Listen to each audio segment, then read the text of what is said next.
Welcome to the Retail Focus Podcast, a weekly collection of news, interviews, and information from the world of retail. Welcome to the final Retail Focus Podcast for 2020. I'm Trent Kling. Glad you could join us this week.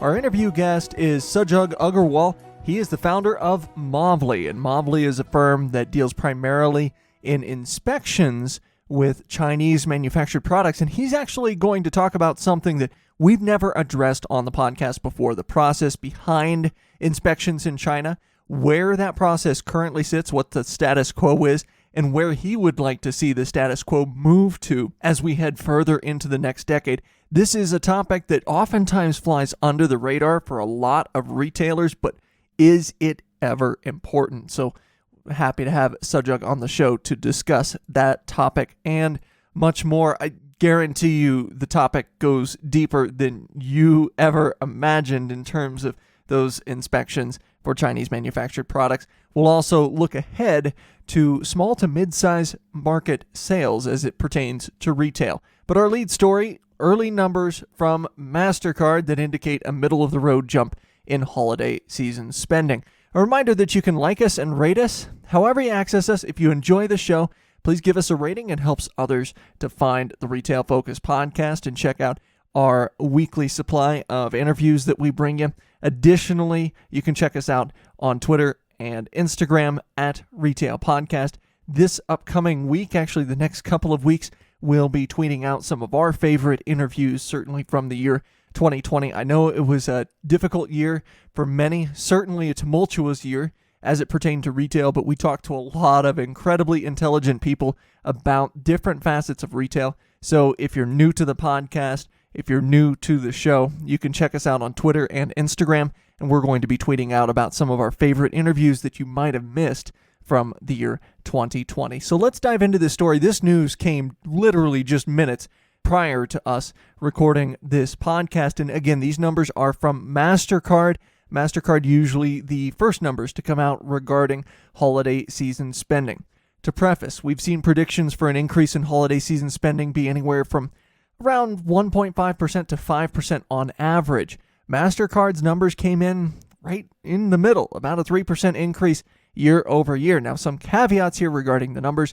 First, because Mastercard's numbers are usually the first to come out for the holiday shopping season, it doesn't necessarily mean absolute accuracy. We typically see final numbers or numbers that are given to be as final as possible, depending on the source, vary by a few tenths of a percent. And we're already seeing some sources' numbers vary a little bit. In fact, Adobe data numbers came out this weekend as well, and those also varied by a few percent. Additionally, the period measured for Mastercard, they widened it. So it's October 11th to December 24th because they reasoned that the holiday shopping season was widened to 75 days this year as a result of those Black Friday deals being spread into October as a result of the postponement of Prime Day. So this Mastercard SpendingPulse data carries with it a larger time span than it typically does. So it's going to include any boost brought about by the move of Prime Day. Now, one of the bigger eye-raising numbers from this report, I thought, was online sales numbers,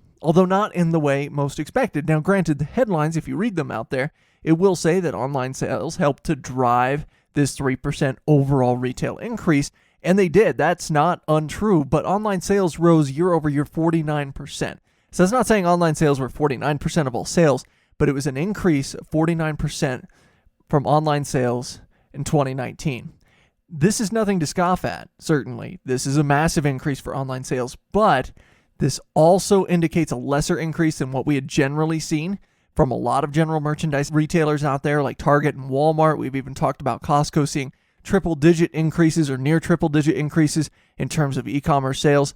And additionally, while this number, this 49% jump year over year, it was in the wheelhouse of some predictions, it fell short of others. And more importantly, it fell short of consumers' own expectation that over 50% of their holiday shopping would occur online. We saw that in the study we've talked about on the show from Deloitte. IBM's global survey found similar consumer numbers. So again, we see this consumer divide that we had kind of hinted at maybe taking place, where consumers think they're spending more online than they actually do. And instead, in aggregate, Mastercard's data found that online shopping sales were just 19.7% of overall retail sales for the season. This number was around 13% last year. Does it represent an acceleration from where we thought it would be this year pre-pandemic? Absolutely.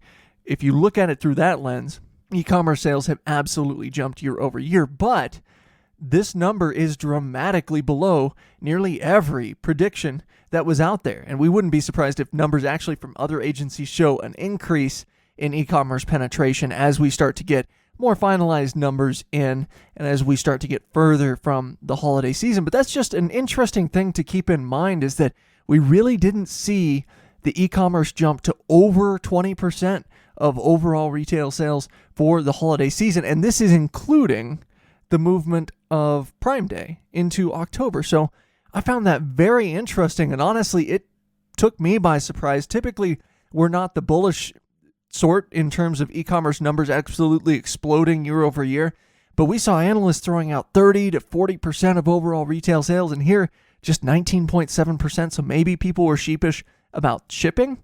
Maybe people just went to the store more than they thought. But I can tell you, in my experience, and I know the plural of anecdote does not equal data, but in my experience, every general merchandise retailer I went to, every grocer I went to was packed to the gills. And I couldn't have told you the difference, honestly, in some of my shopping trips between 2020 and 2019, other than everyone was wearing masks.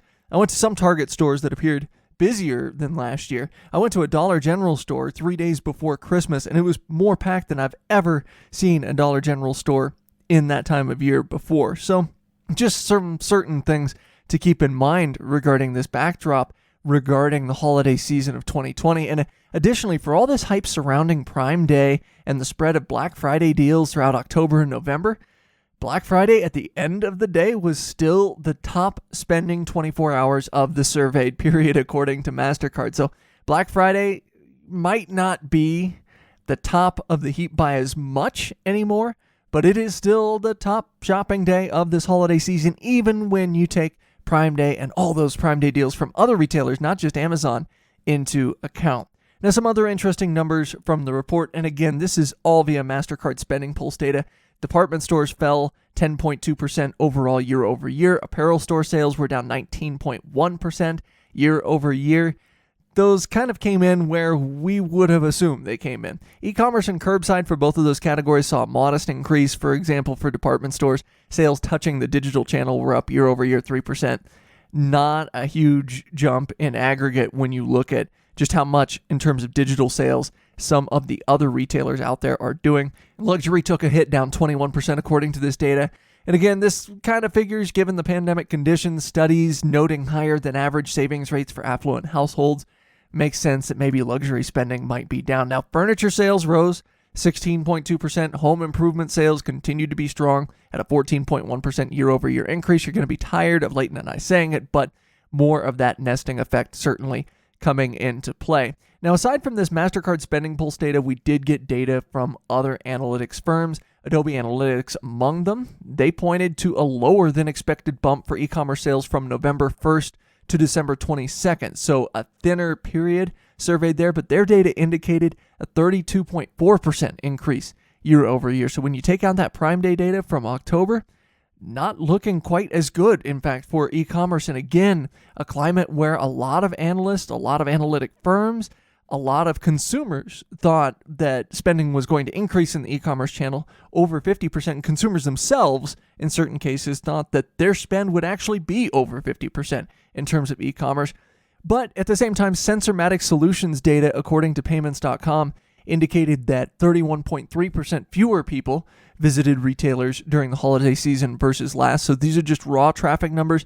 You have to figure malls factored into that in a big way. Department stores, apparel retailers factored into that a big way because, again, traffic at general merchandise retailers, at least to this point in the year, hasn't been down all that much. It's been down about single digits over last year and in some cases pretty even with last year. So to summarize all of this, the early returns suggest a fall in traffic, an increase in basket size across platforms because obviously we saw sales going up in general, lower than expected e-commerce increases, still better than expected e-commerce increases before the pandemic, of course, but given pandemic conditions, lower than expected e-commerce increases in terms of overall share of retail sales, Overall sales increase year over year coming in at a modest level, maybe on the lower end of some expectations, certainly on the lower end of NRF expectations. Again, these numbers might be adjusted as we get more data from the holiday season. But in all, there's not really a substantial headline here. There's not a huge surprise here, other than maybe the e-commerce sales part, but most of these trends are consistent with what we saw in the back half of 2020 in general on the retailer level. E-commerce sales didn't spike compared with Q2 and Q3 of 2020. Other sales didn't spike. Other sales didn't fall off. It was pretty well consistent the last 3 months of 2020 with what we'd seen in the prior 6 months of 2020. So not super sexy in terms of there not being a concrete headline, but interesting data nonetheless, and certainly we'll be looking ahead to other data as it comes out, and I'm sure we'll talk to a number of folks from these data firms regarding their particular data that they'll bring in regarding the holiday season. Now it's time for our interview with Sajag Agarwal, once again, the founder of Movley, and a topic that initially you look at, it doesn't sound that exciting, inspections in China for products, but it is absolutely crucial to the retail process, and Sajag is going to talk a lot about what the inspection process does entail, what the inspection process should entail if done correctly, and ways in which retailers should be safeguarding themselves against the possibility of a poor inspection.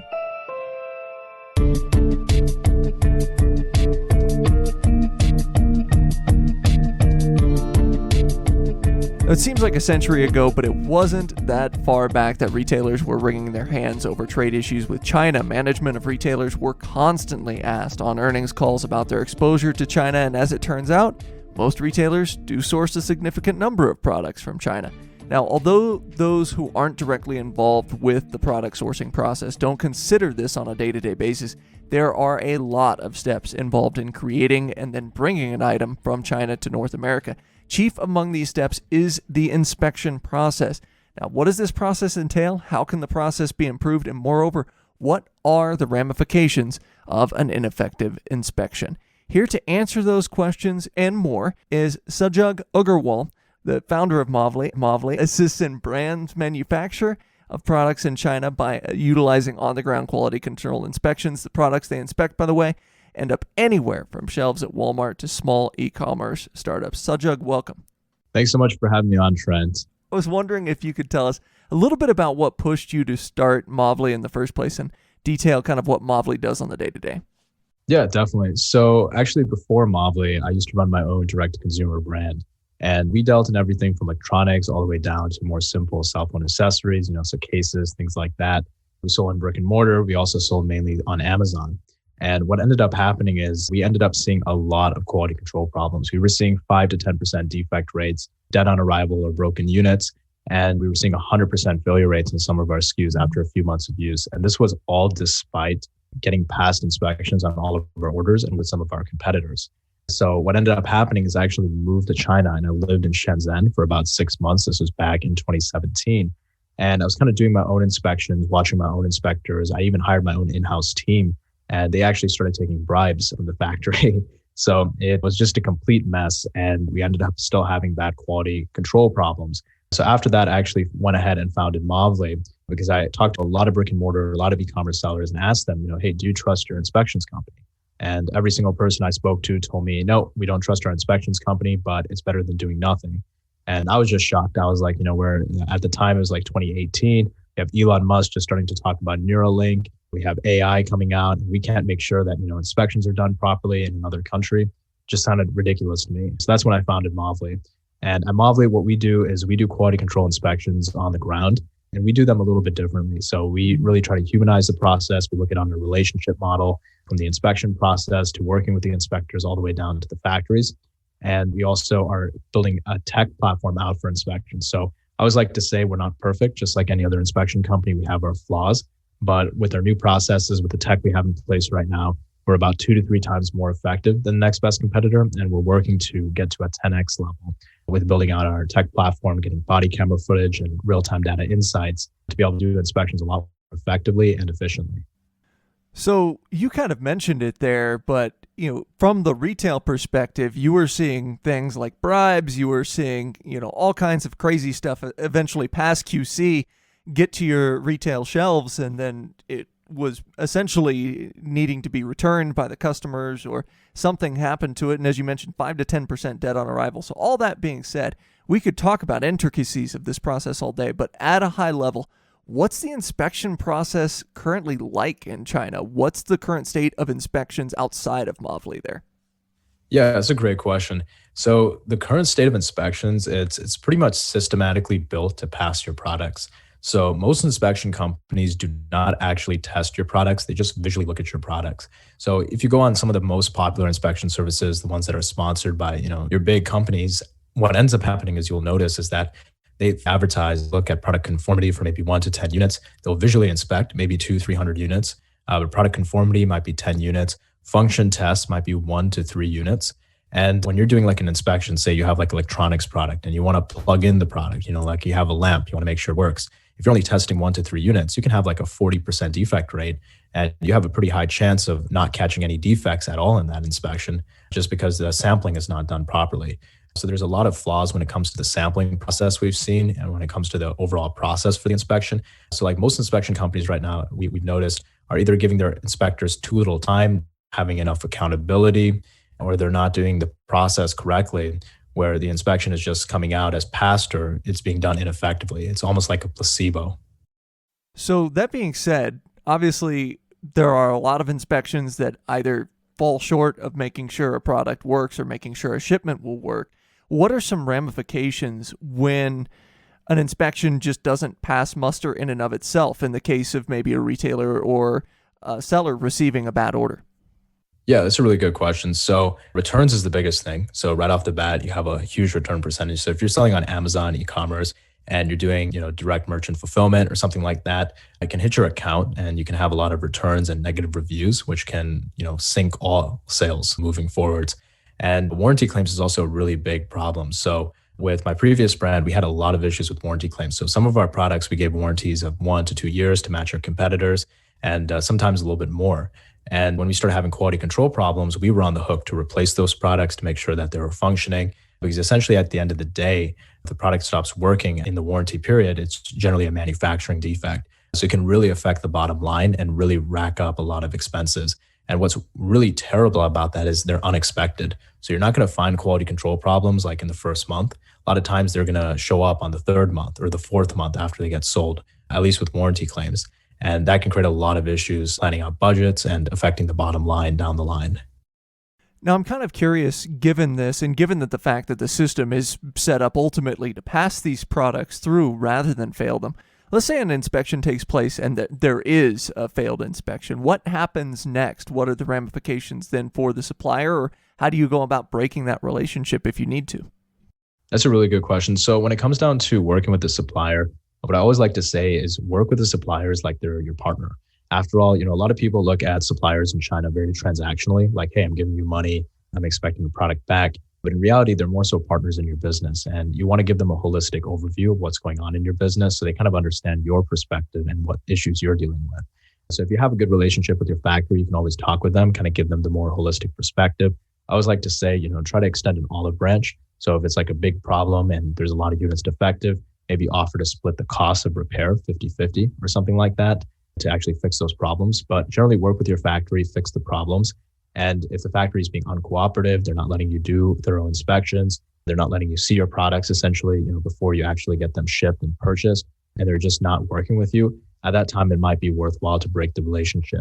And the easiest way to go about that is just cold turkey. So, find another supplier, line up things, do a test order, have that supplier up and running, maybe do a little bit of a dual order, do a couple of units from your old supplier, a couple of units from the new supplier, make sure the quality is on point with your new supplier, and then just move over all manufacturing to the new one. So all that being said, you mentioned earlier that a lot of problems you might not realize as a retailer until 3-4 months down the line when the product begins to fail the ultimate end user. What are some processes in place that you use to kind of determine how you test those type of things out to determine what wear will look like maybe 3 to 4 months down the road? Yeah, so one of the best things to do is look online. So all products, even if you're selling on Walmart, your product, you're going to see a lot of competitors of your product online. So check online, find the negative reviews for your competitors and kind of just forecast, what are the most common issues that I'm probably going to see. and then kind of work backwards from there. So I always like to say work from the customer backwards. So if the customer is going to use the product very aggressively, maybe have the inspector, use the product a little bit more aggressively. For example, let's say you have a wooden shelf. The customer is probably not going to pay attention to the weight limit, even if the weight limit's 100 pounds. So maybe you want to make sure that your shelf can hold up to 150 pounds before breaking. So that's something like you can do in the inspection process.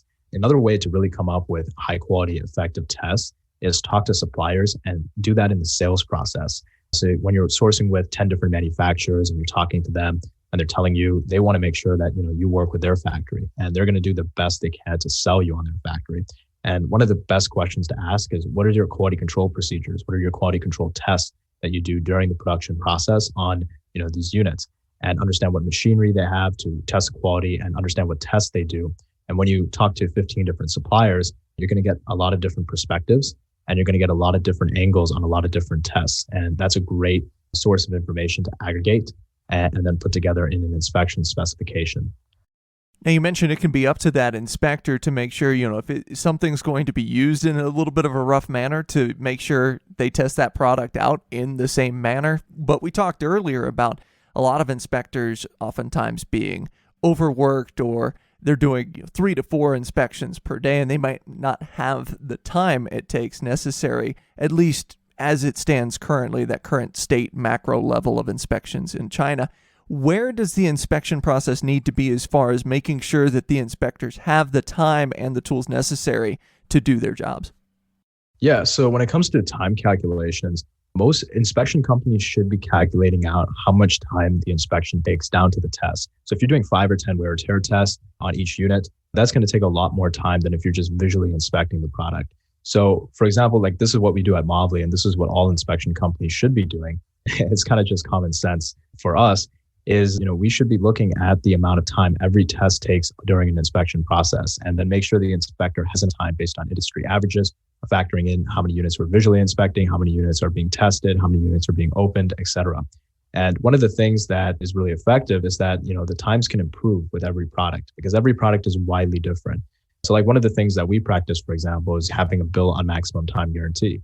So we'll quote you out, let's say 3 days, and if the inspection takes 2 days, then great. You get a credit for the day. But if you take 4 days, then the time codes can be revised the next time around. So that way the inspection is not underquoted or overquoted. And that way there's a little bit of flexibility on the first few inspections, but on the following inspections, you can use actual data to determine how long that inspection should actually take. Certainly an interesting approach. A lot of things to keep in mind. Now, we've talked about a lot of different aspects as it pertains to inspections, but just for the average person in North America that doesn't know much about inspections, what's one aspect of the process that might catch them off guard or they might not know about looking at the surface? Yeah, that's a good question. I think the biggest thing that catches people off guard is product tests. That's what we've seen. So a lot of people have this misconception that the inspection company should know everything about their product. So when you hire an inspection company, they're essentially guaranteeing you that the quality of the product is top notch. But an inspection company's job is to verify the product quality according to your standards. So for example, you can have 2 combs. You can have a flimsy dollar store comb, and you can also have a luxury comb. Now, the inspection company is not going to know the difference because they don't know your audience. So the inspector might think, hey, your luxury comb is a little bit flimsy, but maybe it's being sold in a dollar store. So the inspector might say, hey, this is a pass.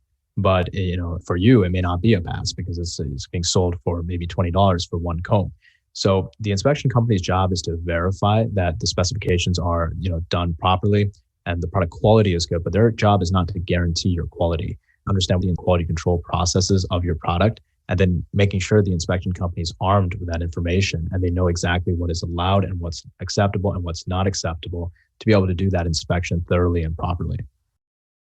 Now, as someone that's fairly new to this process myself and doing a little bit of research for this interview, it seems like there's a dialogue out there about where the inspections should take place, whether they should take place at the port, whether they should take place at a separate facility, at the manufacturer's facility. In terms of, you've obviously been immersed in inspections now for 3 to 4 years. What are some best practices that you've seen as far as where physically these inspections should be taking place? Yeah, definitely. And this is something that's up for debate. But in my opinion, and based on kind of what we've seen with our data and our performance, the inspection should ideally be done at the factory. And there's a couple of different reasons for this.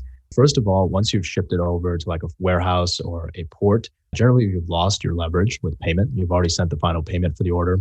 So you don't have any leverage over the factory. So it's always good to have a little bit of financial leverage over the factory before, so if something goes wrong, you have some leverage to get those issues fixed and doing an inspection before that happens. The second thing is that factories are building products. And when you're building a product, you have a lab. You should have a lab to test the products that you're building. You should have procedures and processes in place to make sure that the products are built properly. You should have machinery, you should have space. And obviously you're doing the packaging at the factory as well. So when an inspector comes, they open up a bunch of units. Sometimes those units have to be repackaged.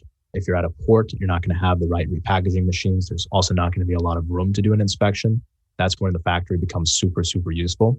And additionally, when you're using more complex tests like wear and tear tests, you might have to use the factory machinery to actually do those tests. Now, if you're not actually at the factory, you don't have access to that machinery. And a general warehouse or a port is not going to have 20, 30 different lab testing machines for every type of product in existence. So it really makes a lot more sense to do them at the factory than the port, just so, if something goes wrong, or even if the products have to be repackaged, there's also more room, more tests, more detailed tests, lab machines. You really don't get any of those benefits at the port. The other problem also is that most inspection companies that do inspections at the port, they're usually freight forwarding companies. And the problem with that is that most freight forwarding companies don't understand the core process of inspections. They don't do them properly. They don't do them to statistical significance. And not only don't they not have the resources to do it, like the machinery, things like that, but they're also incentivized to pass your inspection because they make more money when your products ship versus if your products are sent back. Some interesting points there. I want to hit on something you discussed right at the beginning of your answer there, because you were talking about financial leverage. And I think that's something else that shocked me, was that there's not a lot of recourse if you get a bunch of bad products in. It seems like there's not a lot of recourse that you've got against the manufacturer. Is that correct? Yeah, that's true. I mean, it's depending on your contracts and your orders. Like even in China, contracts are enforceable, but they're very expensive. Lawyers that work in China, for example, China-US law, are very, very expensive. The good lawyers are going to be charging $800 to $1,500 an hour.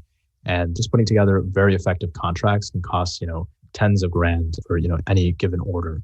So unless you're doing millions a year in manufacturing and you have hundreds and thousands of dollars to spend on legal fees, things like that, in most cases, you don't have a lot of leverage or against your supplier. And even if you have a really well-detailed contract, a lot of times there's vague areas, gray areas, and points where it may not hold up very strictly in court.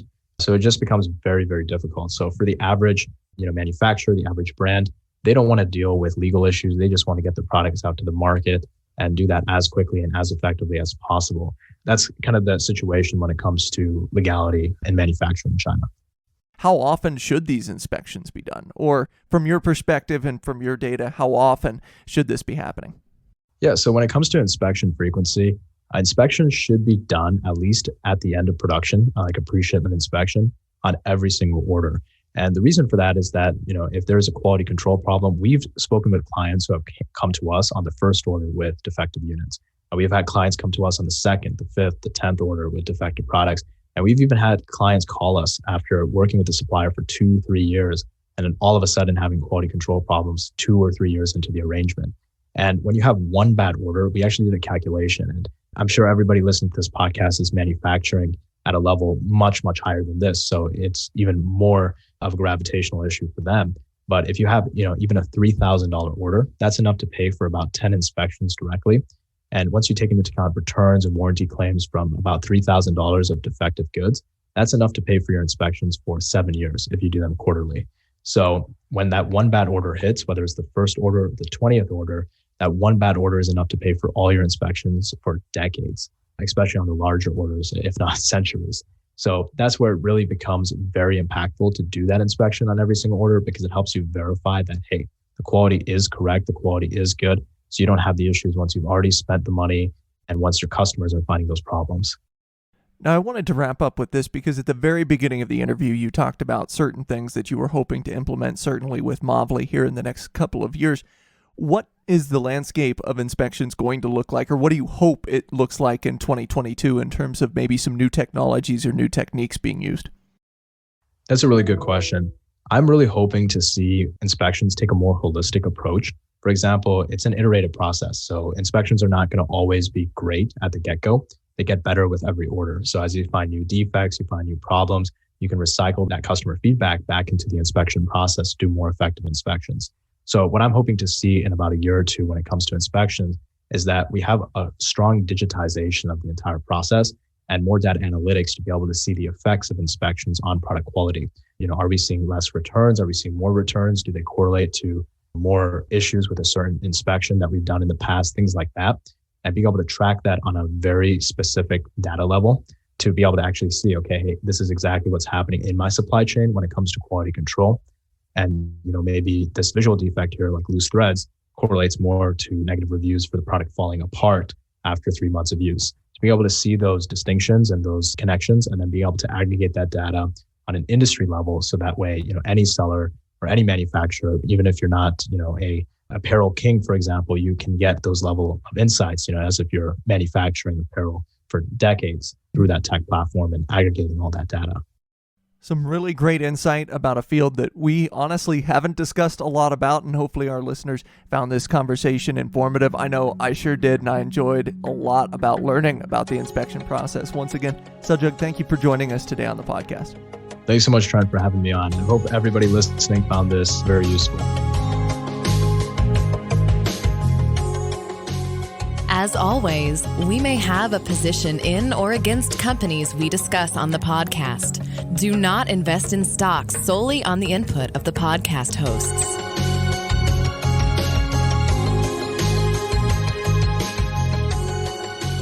Once again, we thank Sajag for joining us, and you can check out more about Movley at movley.com. There's a lot of interesting aspects of it, and even if you're not a retailer that this topic necessarily touches, I think it's just interesting if you're a fan of retail to learn a little bit about it. They've actually got a video on their homepage. They've got a calculator regarding just how much a bad inspection could cost a retailer over time. So lots of interesting data on their website. Highly recommended. Again, that's Movley, MOVLEY.com. Now, in our looking ahead segment, it would be easy enough to say we're looking ahead to 2021. I think at this point, everyone certainly is. We want to turn the page on the calendar that was a very tumultuous 2020, but that would be a little bit of a cop-out. And so what I'm going to do is look ahead to small and mid-sized market retail sales in 2021. Now, I've long been a proponent of the fact that I think small to mid-sized market retail sales tell you more about retail sales in the macro and how healthy households are in the macro in terms of their spending, versus looking at New York or Los Angeles in isolation. And I think it's especially important given the conditions in New York City and Los Angeles, where you're seeing a lot of lockdowns, you're seeing more tight conditions as it pertains to COVID than you see in other markets, and certainly a lot of small to mid-sized markets out there. But the reason I'm looking ahead to this more than anything is small to mid-sized markets had a pretty good 2020 as it pertained to retail. Maybe not those apparel retailers that we associate with these type of markets. For example, of course, Gordman's, once Stage, filed bankruptcy. Cato, of course, struggled simply because of forced store closures. So you see some of that, but you also see some excellence in small to mid-sized markets. Some retailers that I typically look at to get a pulse on this: Tractor Supply Company, Hibbett Sports. And you look at Dollar General, Family Dollar, and Dollar Tree as well, all of whom had pretty good to great 2020s. In fact, brick and mortar comp sales went up at Hibbett Sports 17.5% in their third quarter, which is an amazing number, and certainly something that we don't see other sporting goods retailers come up with, even as that particular category is pretty strong at the end of 2020. So the reason I'm looking ahead to it is I do think that small to mid-sized markets are a little bit of a bellwether as far as indicating the overall comfort, the overall strength of household spending in the U.S., but I also want to see the reaction to some of these households as a vaccine gets implemented, as a vaccine gets distributed. I think this dynamic is going to be, in particular, pretty interesting. And when you look at certainly the farm and home retailers, the Tractor Supply companies, the Big R's, the Atwoods of the world, if they have a lot to gain turning into 2021, because just as we've talked about this nesting effect, with people buying furniture, with people buying home furnishings for their houses, people may also turn their attention even more to gardens. And you'll recall, March through May, there were a lot of areas, Michigan being one of them, that forced garden centers to close. And so people didn't really get a chance to spend a lot of time on their backyards, on their lawns. And so you wonder if maybe people have plans for spring of 2021, or if those plans will become unfulfilled because a vaccine gets distributed quicker than everyone thinks, and maybe people take off, they travel, they do other things. So I'm really anxious to see how the beginning of 2021 plays out for the small to mid-sized market retailers, for the likes of Tractor Supply, for the likes of Hibbett. And certainly we'll be keeping a close eye on that on the show for the first 6 months of next year. Well, that'll pull to a close our last show of 2020. I want to thank everyone who has listened to the show during this last year, everyone who has subscribed. We got a lot of new subscribers during this last year, and that certainly means a lot. We've had a lot of great people join us, talk to a lot of people much smarter than I am, which is really the entire reason for the podcast in the first place. We're going to take next week off to kind of celebrate the new year on the podcast. We'll be back a couple of weeks from now. We'll have an exciting new slate of interviews tabbed for 2021.